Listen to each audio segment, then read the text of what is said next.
Hi friends, welcome to my channel. நம்ம இன்றைக்கி night dinner தான் பார்க்க போகிறோம்.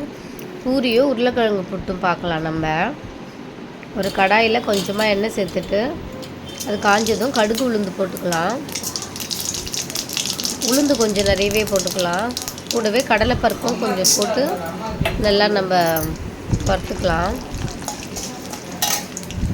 பச்சை மிளகா சேர்த்துக்கலாம். அவங்கவுங்க காரத்துக்கு ஏற்ப போட்டுக்கோங்க. இது அவ்வளோவா காரம் இருக்காது இந்த பச்சை மிளகா, அதனால நான் 3 சேர்த்துருக்கேன். கூடவே உருளைக்கிழங்கு வேக வச்சு நான் மசிச்சு வச்சுருக்கேன். கொஞ்சமாக கருவேப்பிலை சேர்த்துக்கிறேன். இதெல்லாம் நல்லா வதங்கினதும் நம்ம வெங்காயம் சேர்த்துக்கலாம். இங்கே பூரி பொரிக்கிறதுக்கு நான் எண்ணெய் எடுத்து வச்சுருக்கேன். வெங்காயம் இப்போ போட்டு நல்லா கிளறி விட்டுக்கலாம். வெங்காயம் வதங்கிறதுக்காக நம்ம கல் உப்பு கொஞ்சம் சேர்த்துக்கிறேன். இந்த கிளறி விட்டுட்டு கூடவே மஞ்சள் பொடியும் கொஞ்சம் சேர்த்துக்கலாம். ஏன்னா இதுக்கு மிளகாத்தூள்லாம் நம்ம எதுவும் போட போகிறது இல்லை. நல்லா அப்படியே வதங்கட்டும். வதங்கினதும் நம்ம இந்த மசிச்சு வச்ச உருளைக்கிழங்கையும் இதோடு சேர்த்துக்கலாம். சேர்த்து நல்லா கிளறி விட்டுட்டு ஒரு டம்ளர் அளவுக்கு தண்ணி சேர்த்துக்கிறேன் நான். ஏன்னா அப்போ தான் நல்லா வெந்து குழஞ்சி வரும். இதை நல்லா கிளறி விட்டுக்கலாம். உப்பு கரெக்டாக இருக்கான்னு பார்த்துக்கோங்க. இதை தட்டு போட்டு மூடி வச்சுக்கலாம். பக்கத்துலேயே எண்ணெய் நல்லா சூடாயிடுச்சு. இப்போ நம்ம பூரி போட்டு எடுத்துக்கலாம். அது என்னங்க, எனக்கு மட்டும் பூரி உப்பவே உப்பாது. நான் எவ்வளோ தான் பார்த்து பக்குவமாக மாவு பிசைஞ்சால் கூட 1-2 பூரி தான் இந்த மாதிரி வரும். மற்றபடி எல்லாமே சப்பையாக தான் வரும். வீட்டில் ஹஸ்பண்ட் கூட பூரி சுடுறியா அப்பளம் சுடுறியான்னு கேட்பார். அந்த அளவுக்கு இருக்கும்.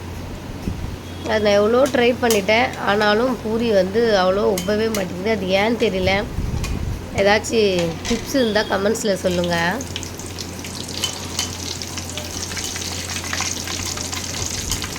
இந்த சைடு அப்படியே ஒன்று ஒன்றா அடுத்து ஒரு பூரி போட்டு எடுத்து வச்சுருக்கேன்.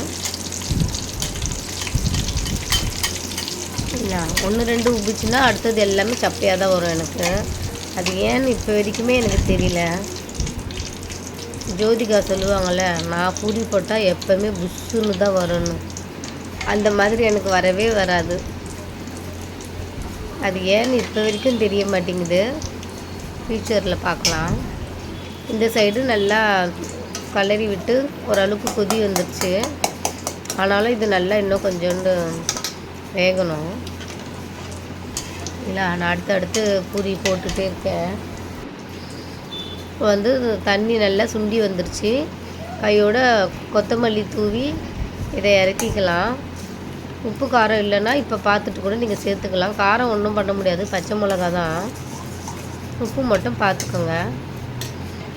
இதை அப்படியே தட்டு போட்டு மூடி ஆஃப் பண்ணிக்கலாம்.